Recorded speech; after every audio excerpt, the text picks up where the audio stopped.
We will start with Hatha Yoga Pradipika, second chapter. In the first chapter, to summarize, we started with the Hatha Yoga. We will discover through our authentic text the exact meaning of yoga is the state of mindfulness, the state of deep meditative state. And in the first chapter, we understood Hatha is made up of two syllables, Hatha, polarity principle. At the physical level, we see that polarity when the body is divided into right and the left. The same polarity exists at the energy level. The same polarity exists at the consciousness level. One is pure consciousness, the other is consciousness force.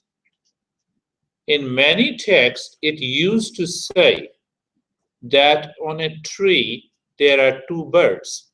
One bird sitting calmly, enjoying, the other bird is jumping on different stems and the branches. So we have two aspects of our existence. One is becoming, the other is being. Becoming and being.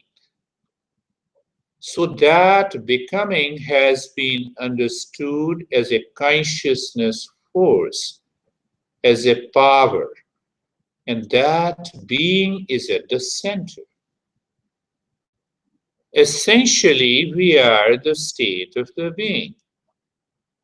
So it means that we manipulate, if I use the term, energy through different practices to reach to that, to discover that state of the being. Now in the second chapter, the first question is answered. What are the three qualifications for the practice of pranayama? Prana. So we will understand first pra, and gradually we will discover what is this pra. Prana. Prana is made up of two syllables. It means the first unit of energy. To further clarify, in one of the texts it says, Yadvai praniti sah prana. Sanskrit verse that means that by which living force is alive is prana. That force by which a living being is alive is prana. What it means? This studio is a part of the space, part of the infinite space. Your home is another space confined. New Jersey is another space confined. Same thing. This guy is one manifestation of the life force. Life force is same. Rodney, another form of the life force. Michelle, another form of the life force. Life force is one. Angelina, another life force. The space is one. Understand from this point of view. The space is one. Right? I don't have a right on the space. It belongs to everyone. I have a right on my body. The way the mind works through the life force and the body. You understand what I'm saying? It's a very, once you understand, then pranayama becomes very easy for you. So it means the space belongs to everyone. What is home? Home is my personal reality. The life force is one. Energy is one. Pervades everywhere. When I say I am, that living force is saying that I'm one of a very small, insignificant form of that life force. Very insignificant. You say I have a home in 2 acres. Oh, wow, 2 acres? Good. Compare 2 acres to the entire area of the earth? Insignificant. What about the life force? It pervades everywhere. We are insignificant. You will say, no, I live 100 years. Okay. How many years, millions of years of earth existence?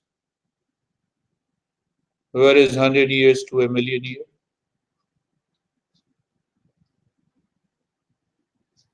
Then what happens? That I, which rules over these possessions, loosens. And when it loosens, you change your personal reality. It's a very deeper essence. Pranayama is not so simple. You see that? I say I'm such an insignificant part of this entire life force. And another strange thing, this life force remains the same. Whether I exist in this body or do not exist. Energy is neither created nor destroyed. So that life force is not affected at all. Whether this guy exists or not.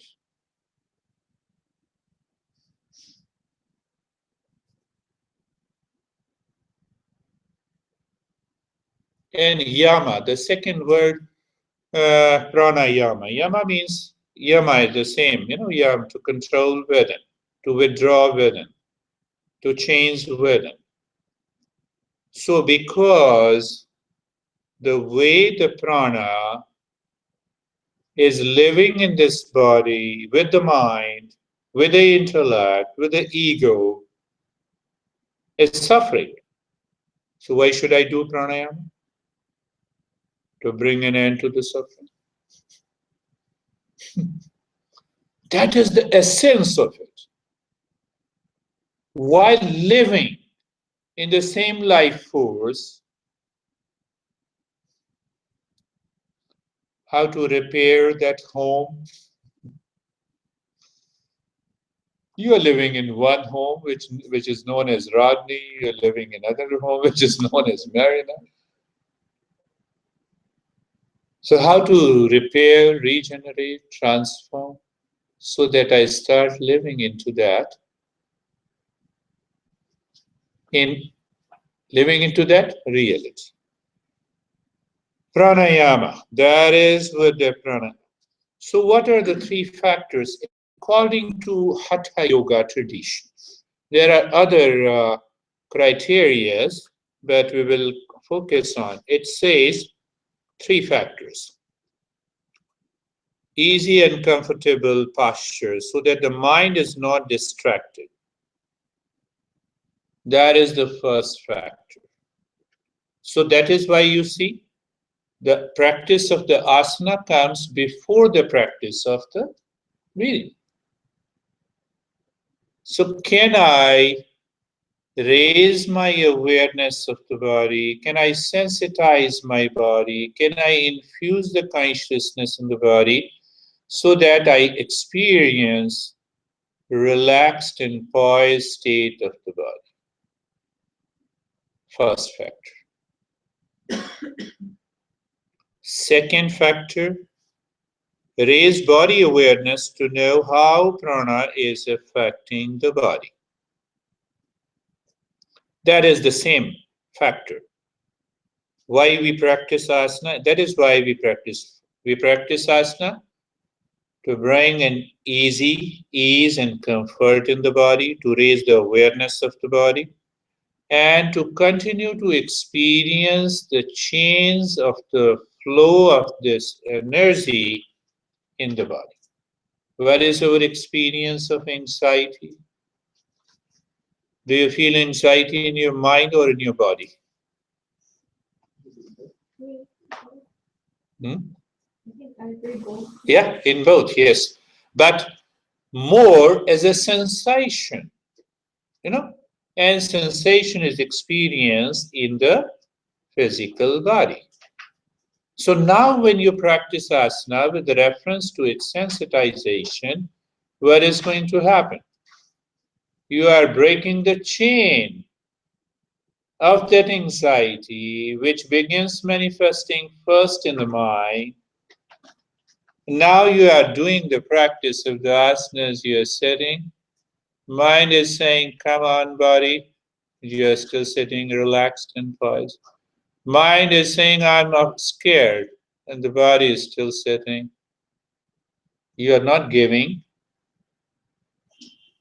support.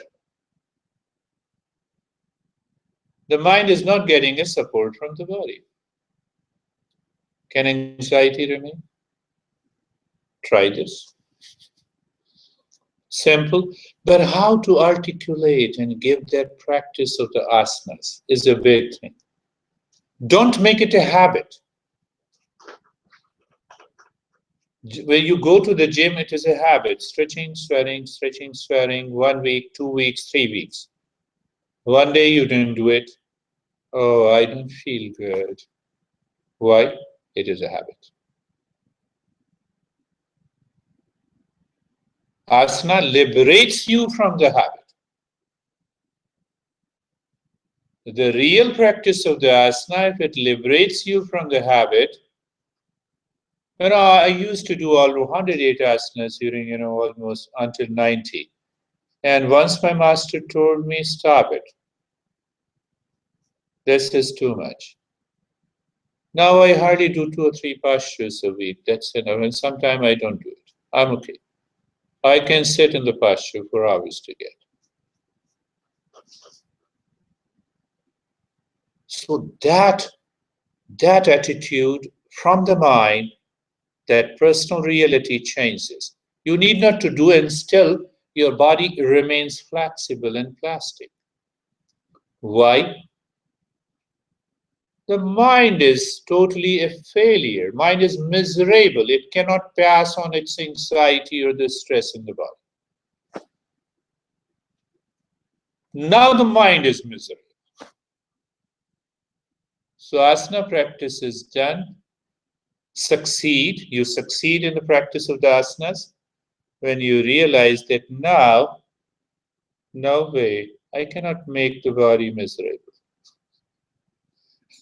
You understand what I'm saying? That is the first factor. Then any pranayama can succeed. Otherwise, yes, doing 5 breaths, 6 breaths, doing 1 minute of the practice, it is okay. Popular, on demand. Second factor is the measured diet. In measured diet, only 2 factors are extremely important. Now see that you have raised your awareness of the body. You know more about your body. That also includes your food habits. You are sensitive to the food, not allergic to the food. Doctor finds out you're allergic to the food. What was it called? Measured diet. Measured diet, moderation in diet. One of the most important factor when you sensitize your body, that is on the page 1 of your note, the second factor. You know how it says? You know, it says, the teacher says, you divide your belly into 4 parts. 2 parts, take food. 1 part, water.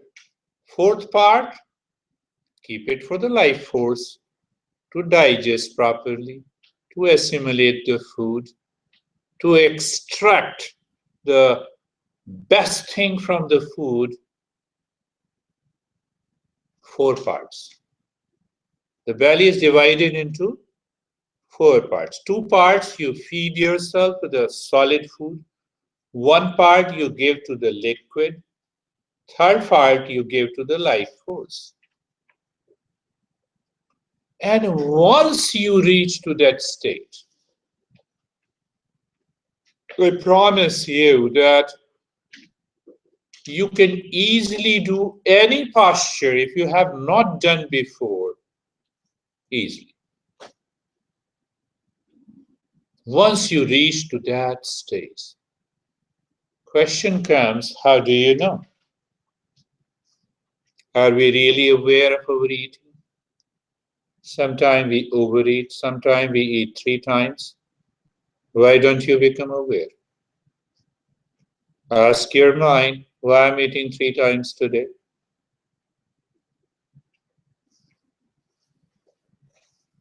That is the second factor. Why? You overeat, you disturb the movement of the life force in the body and the mind. Why? This prana is the bridge between the body and the mind. You overeat, you feel sleepy. Why? Why? More and more prana is required to digest the food. It is so simple. You undereat, prana makes you agitated. Prana reacts. Come on, take little more. So a balance. I don't want to use the balanced diet, which is a common term in medical science. It is a different thing. So that second factor, I have explained it that we intake 3 things from the external world. Air, that is life force, food, second, and third is thoughts.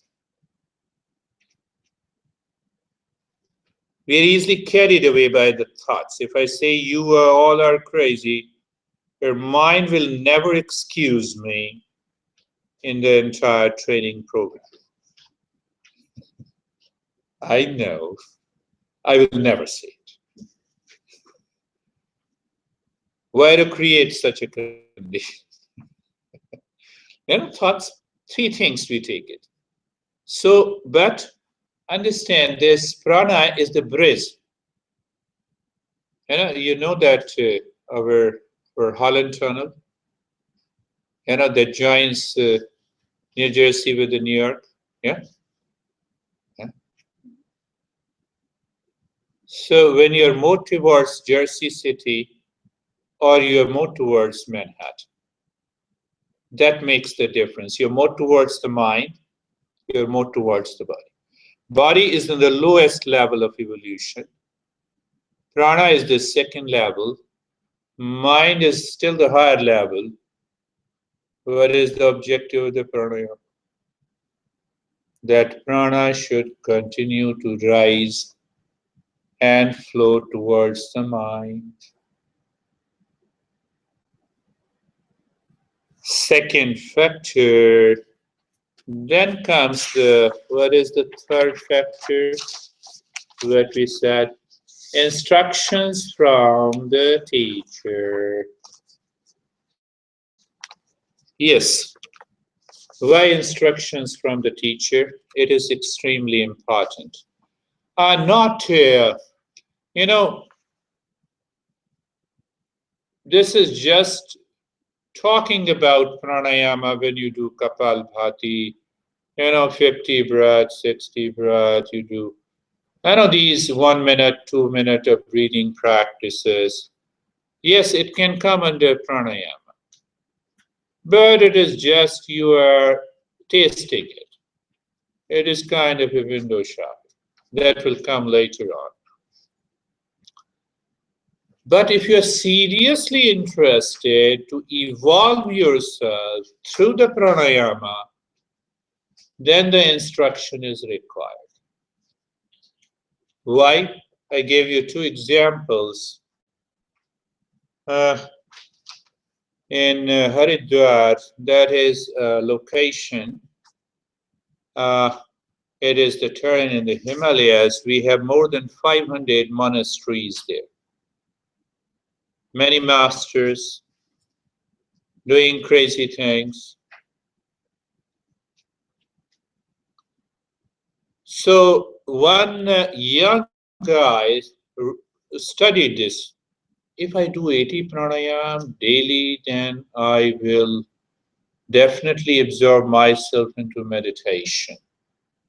He started doing it. After 3 months, he was reduced to skeleton. Later died.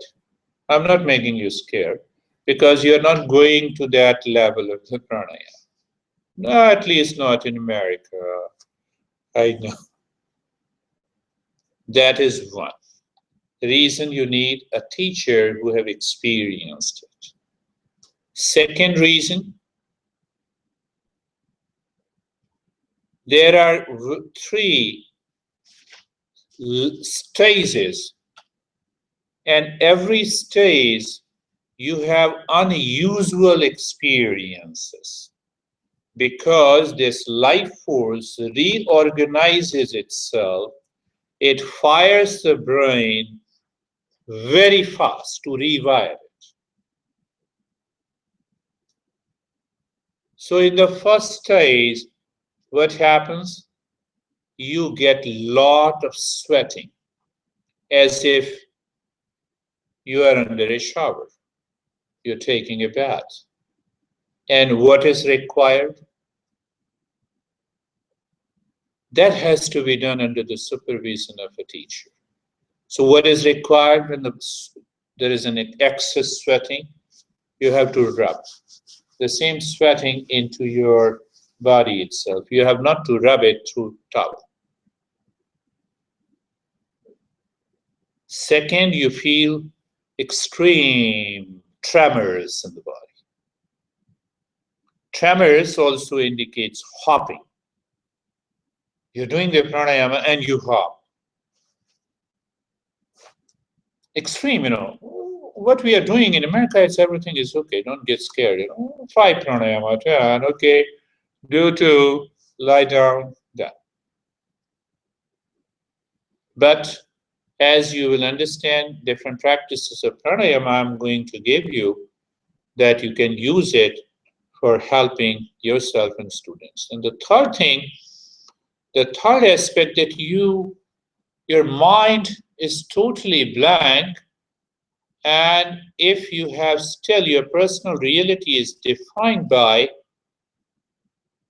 the clinging and the desires that pulls the prana down, you may have many hallucinative experiences. The teacher is required. So what is that actual pranayama practice we are going to study? So the first question is answered. So that is how. So it doesn't make any difference. You do 10 breath, 50 breath. Okay, it is okay. You're doing it in jogging. People go for a gym, it is okay. So pranayama is different. So how mind and the breath are related? That is the second question on the second page. And I always like this verse. I remember, and I worked on this, and I realized that it is the most beautiful verse. If the prana is a bridge between the body and the mind, and if the Manhattan is the mind, and the Jersey City is the body, and if this prana is touching the Manhattan and it is still on the Holland Tunnel. But still, it is a Manhattan. So then we say, what we say, now the mind is ruling over the prana. When this prana is extreme at the physical level, then we say the body has to take over the prana. Now understand what the verse says. Verse says, you sit closely with eyes with the one-pointed focus in the mind and you are contemplating on the peace. You're looking into the inner space. Your body becomes totally still and a calm peace. What happens to the prana? The prana starts rising up. So means you can help the prana to follow the mind. You can help the life force to follow the mind, or a vice versa. In a traditional language, it says you control the mind, the life force is controlled. You control the life force, mind is controlled. It means if I regulate, if I practice pranayama, mind will naturally be taken care of. Or if I can take care of the mind, it means I sit every day in meditation, life force will be taken care of. If I do pranayama, the mind will be taken care of. That is why many scientists have started saying, I love neuroscientists, I watch their videos. They say, oh, slow, deep, silent breathing. They only know one thing in pranayama. They only know. Even they claim they have gone to the Himalayas, they have studied. I have to do it. This is my profession. They are challenging minds, so I have to challenge. No, in order to understand. No. So when you're doing deep, silent, slow breathing, a lot of studies are done. It says that it helps you to relax your mind. It induces the alpha waves in the brain. That is one way of firing the brain to rewire it. But we know 135 different practices of pranayama. Well, this is only one. I have reasons to believe that the respiratory biofeedback might have been discovered by this practice. You know what is respiratory biofeedback? Oh, it's a small equipment, and your breath rate is related to a particular blinking of a light. For example, a red light and a green light. So now the doctor, I'm not a doctor. So doctor asks you, look at the light, you have to regulate the breath and allow the green light to lit. So those electrodes are already pasted in your belly and you're breathing and you discover, oh, when I start breathing slowly, green light lits. So gradually what happens, you start breathing deeper and deeper and you say, yes, doctor, you are very good. You help me relax. You don't need those equipments. That is the biggest thing. We don't need those equipments. So you should be a good teacher, how to help people to know, to explain again and again in a different way, then how to do it. Deep, silent, and slow breathing. That is one aspect. Same thing with any kind of these practices. So did you understand the first point? You control the mind, life force is controlled. You control the life force, mind is controlled. So if the mind is crazy, I mean to say, if there are different conditions of anxiety or depression or other illnesses, disclaimer uh, is there. With that disclaimer, you can apply the alternative and complementary approach without interfering in any medical suggestion, advice, or doctrine.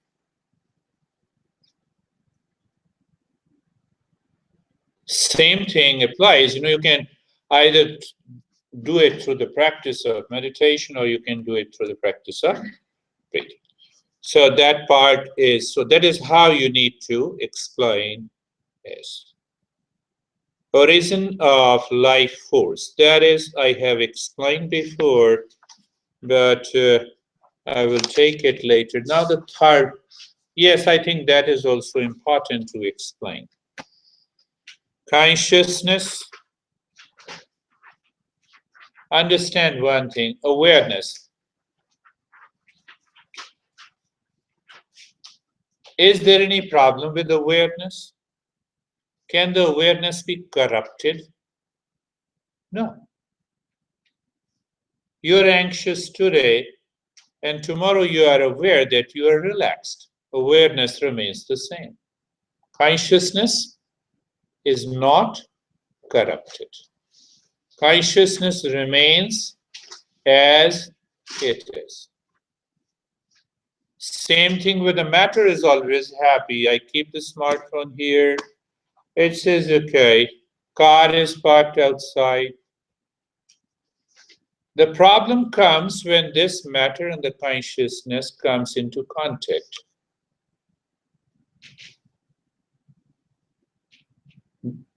So when they come into contact, we say, I am the body, so body has a problem. I am the mind, mind has a problem. You understand what I'm saying? Understand the deeper. Consciousness, no problem. Matter, no problem. Moment it comes together, then what I say, I'm the body. No, I have a lot of problem. Your sugar is a poison. How the sugar is a poison? The crazy statement. So you say matter. So matter and the consciousness comes together. So what would you consider matter? Now, yeah, matter is anything that is solid, that is visible, that is manifest, that is non-living. Body is non-living. As such, body is non-living. So body is made alive by the contact of the consciousness and the matter that give rise to the mind with the life force. And then you say, I'm the body. You say what you say? I'm the matter. When you say I'm the matter, you have a problem. I have one client who was very close to our current president long back. He died. He has been with me almost for 4 years. So he used to say Acharya. Acharya is my title. Acharya. At the age of 40, I had no problem at all. Why I am having anxiety? He was a policy advisor. So I was taking care of him. So what answer you can give? Accept the change. It is a changing reality. Body is changing. I must accept. What it was when I was born, what I'm now, there is a tremendous change in the body, but I'm not the body. You understand what I'm saying? Body is changing. So what should you do if it is changing? I said, we will help the mind to calm down, to relax. He was having a tremendous anxiety. Tremendous. Extreme. So when you stick to your position, the mind clings to one thing. It wants to maintain. Oh, honey, you were so good 10 years back. So that, honey, should ask you also. You also changed a lot. Are you the same guy? We are constantly changing at the physical level, at the mental level, at the emotional level. I must accept it. So let us accept the changes in both of us. From there, we move on. So what it says, first thing, consciousness, matter, no problem. They come into contact. The mind is born, but the mind has to work. Mind is mental consciousness. Understand, I'm giving a fractional of this philosophy and then I will take it deeper. So that consciousness manifests as a mind. When it is condensed, becomes a life force.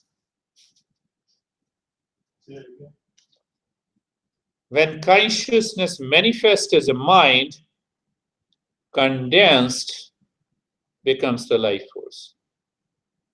In life force, it is 5% consciousness, 95% unconsciousness. A relative way to understand. In mind, 90% consciousness, 10% unconsciousness. Think in that way. It is not the exact metaphor, but to make you understand. So now once the life force is born, it is all pervading, as I have explained to you, right? Now this life force combines with the space, the ether, and creates air that we breathe in terms of oxygen, any gaseous element.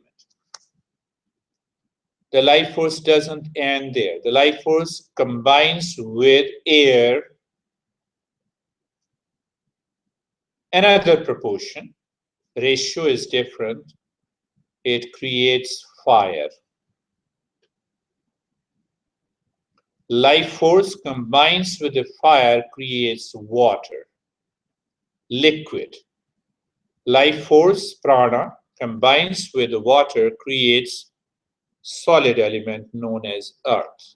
Is it like the tattvas? Huh? Have you ever heard of those? Tattvas. Yes, tattvas, 5 elements. I'm just giving you a brief. You all guys are so intelligent, so I thought that I have to deal seriously to make you aware. Now everything becomes clear. What becomes clear? Can you help me with my anxiety through pranayama? Yes. Can you help me relieve my constipation? Solid element is much more.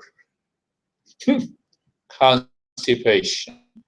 Dysentery, water element is more.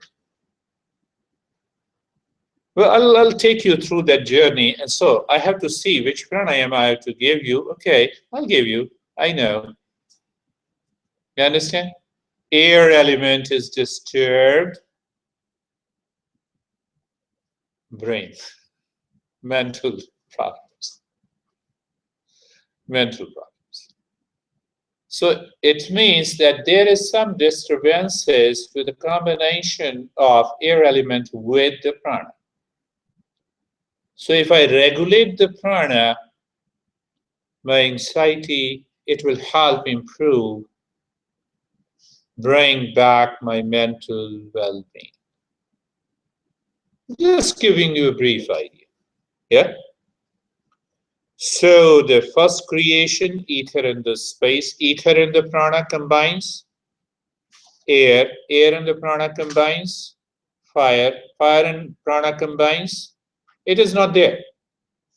But you know, I'm just only taking up the second phase, how mind and breath are related.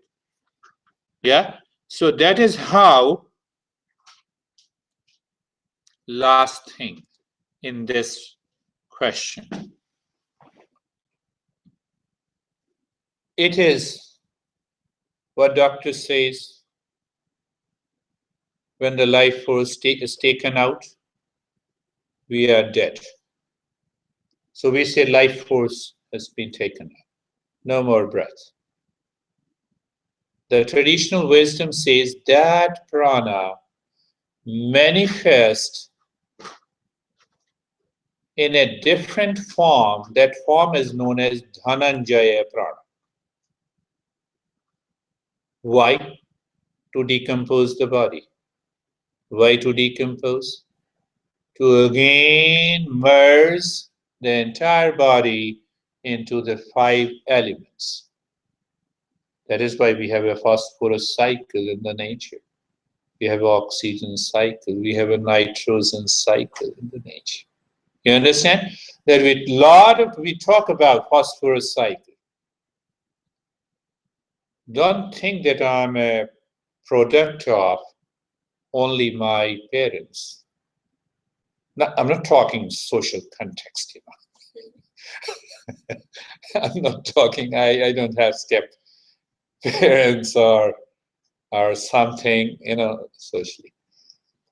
But in this body, thousands of the people who have died, their body is decomposed, converted into the phosphorus, nitrogen, and oxygen cycle. That return again and created this human form. That's why I'm talking to you. So, but socially we can say, okay, we have one mother, one father, but we are supported by a lot of different cycles of the nature. And that cycle was created not only the living people who died, living animals and the living beings, but also the entire nature of those elements. Yes. So, does it matter how your body is, like after death? Does it matter what's done with your body, like return it to the earth? Yeah, Some yeah. people get cremated. Or Yeah. this, I You leave the body as it is. So that Dhananjaya prana that manifests into that dead body starts decomposing on its own. That decomposes the body.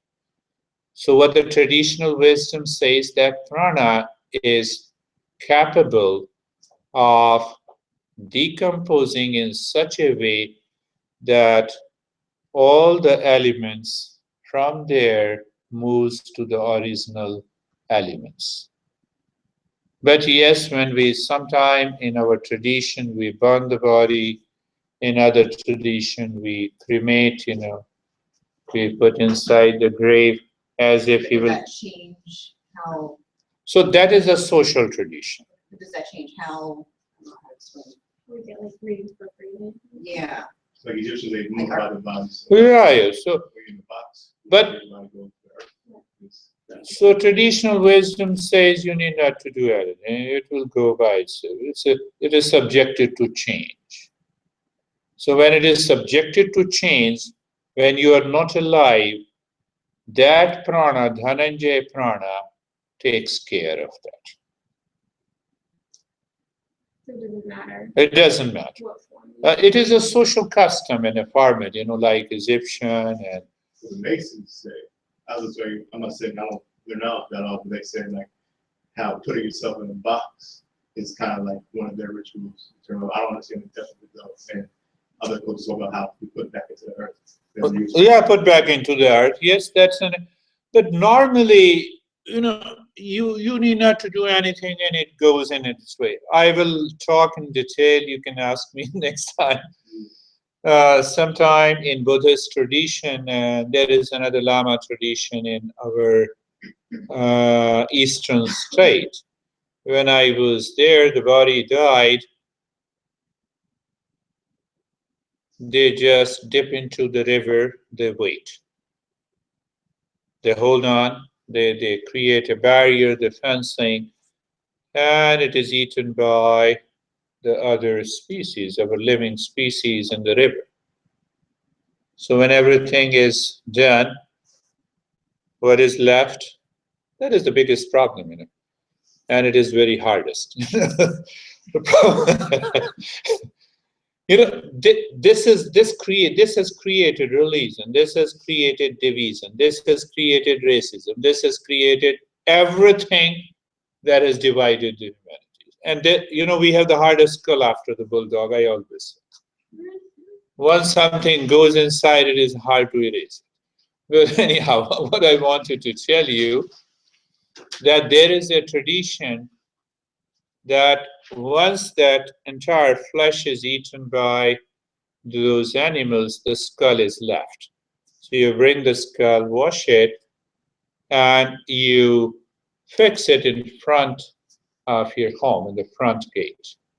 So you always keep the 3 skulls there. Well, they say, so the 4th generation, the last one, the first one is removed. So they keep the 3 skulls, So your doorbell doesn't welcome you, and okay, this should be they are fixed. The oldest one is here, the second one is lower. So yeah. Grandfather, grandfather, grandfather in this time. And are they just rotate them out? And then what do they do with the? Then the 4th generation comes, the oldest one is removed.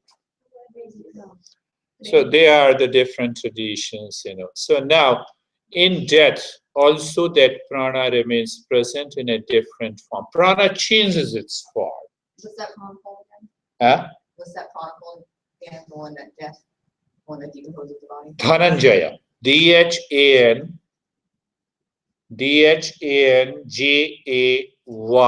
Dhananjaya prana. Prana are of different types. Energy are of different types. You have electrical energy, you have sound energy, you have mechanical energy, they're all like this. So same thing, the prana, when I explain to you that prana is a unit of energy. Yeah? Prana is a bridge that I have explained the life. So it means what? Now understand this, couple of things more. How the breath is related to our physiological functioning, biochemical functioning, neurological functioning, and the psychological functioning. Now look little deeper. You go to the gym, you start doing some exercises, your breath rate goes fast, and you say that toxins are released. It helps the brain. Now look from that perspective. Now what the traditional wisdom says, okay, you're going to the gym, and it is validated. It is a scientific fact. If you go to the gym, do the exercises every day, it helps you to release your toxins, and it helps you to train your brain, and lot of chemicals are released that are good for the body, the endurance and the stamina. So now yoga poses a challenge, an opportunity. Can you look that your breath rate changes, it becomes faster? Is that the only factor that is responsible for these changes? So why shouldn't we do it without moving the body? Let us regulate the breath. Do it quick and a fast breath as you experience after doing anaerobic exercises without moving the body. Can it help you? The answer is yes. So why should I go to the gym? No, I'm not advocating. No. You should go to the gym. There's a disclaimer again. But I'm just. They don't know why exercise helps. There's no research. They know it helps, but they don't know why. They don't know why. They don't know clearly. So that is. But one thing is clear, that there are certain physiological changes, neurochemical changes. If you are breathing deep, silent, and slow, regular, maybe 10 minutes, 3 or 4 times a day, you see the change in your brain and the mind, in the state of, there will be a tremendous difference between your fatigue and relaxation. You'll feel more and more relaxed, calm, and peaceful.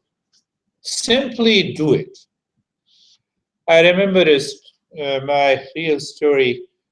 Brigadier's wife used to come to me long back in 1992, and she has to ride a bus, and in the bus she has to spend about an hour to reach to my center and to receive my instructions.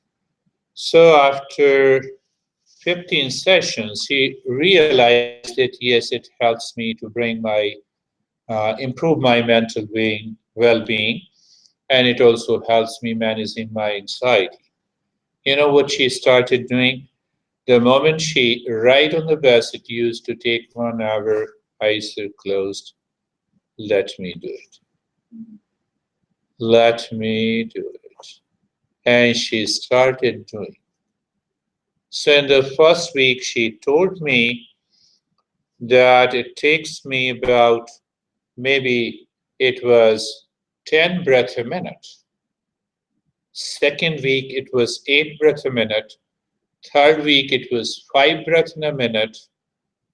And I said, stay there. Find out, regulate this. And in the third week, she says, I don't have any fatigue. I don't have any symptoms of stress and anxiety.